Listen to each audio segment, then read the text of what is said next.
Our next story, you'll meet a man with a passion for nutrition and his desire to help all of us become healthier people. Kim Birchfield takes us to Bob's Red Mill in Milwaukee, Oregon.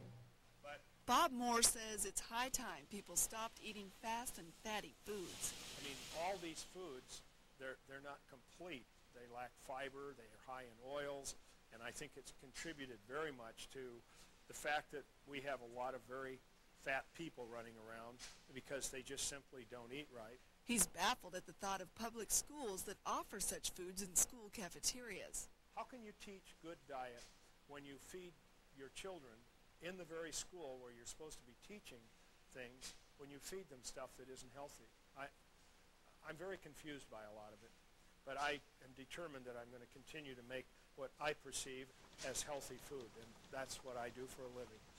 He has some strong opinions about healthy eating, but that's not the only passion pushing Bob to grind on. Why are you so fascinated with it? Because it's such a basic industry. I mean, when you think about it, like in the Bible, for instance, each family unit had its own millstones. And there was a law, a biblical law, that said that you could not use the millstones as a surety on a loan. He ought to know the good book well enough. After all, he spent a year in seminary school when he first moved to Oregon from California. And become independent of others. So if they didn't pay their bills and the banker took their millstones because that's what they used for collateral, then they wouldn't be independent anymore. It's just a kind of a philosophical law in a way, but I mean, there's nothing more basic than being able to make your own food. And I think there's a certain element of that that I enjoy being a part of. But still another passion. And I have 10,000 square feet of warehouse space across the street full of milling equipment. His fascination with old milling machines brought him full circle to the place he was destined to be, Bob's Red Mill. Old mill, the one that you see the pictures of on our labels and whatnot, that's called Bob's Red Mill. And it wasn't red at the time, but I painted it red, and it hadn't been run for a lot of years. It was on the old rail line, the old interurban rail line that ran from downtown Portland to Oregon City. And many years ago, they brought corn and wheat and things into the mill by rail. All of that has been pulled up, of course.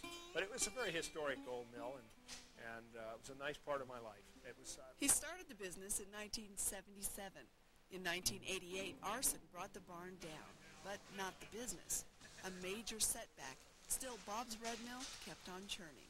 But we at that time had a lot of wholesale accounts. We had the Fred Meyer Nutrition Center account, the Safeway accounts, Albertsons. We had a lot of very good business by that time. We were putting our small pre-packs in all these markets and things. And they were very patient with us while we had to get started back up again. The business has grown to international proportions since the days of one or two flour mills. And we just had a third container load of our products go to Saudi Arabia just this last week or so. It's not just the big accounts that matter at Bob's Red Mill. The little shop, designed like a country store, attracts families and people looking for something better to put on the table each day. Genuine movement in this country that I have watched for 20 years, maybe 30 almost, people being more and more concerned about what they eat and the wholesomeness of grain. It's an awareness that Bob Moore, his family, and his staff are hoping to inspire. And I feel good about what we do. We raised our kids on that.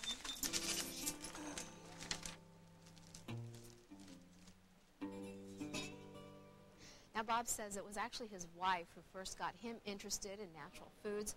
He says she drug him around to health food stores in the 1950s, and then he drug her around the country and even Europe to find the correct milling equipment. As for the employees, it's a fun place to work because during morning meetings, they actually get to eat some of that great cereal. Well, speaking of good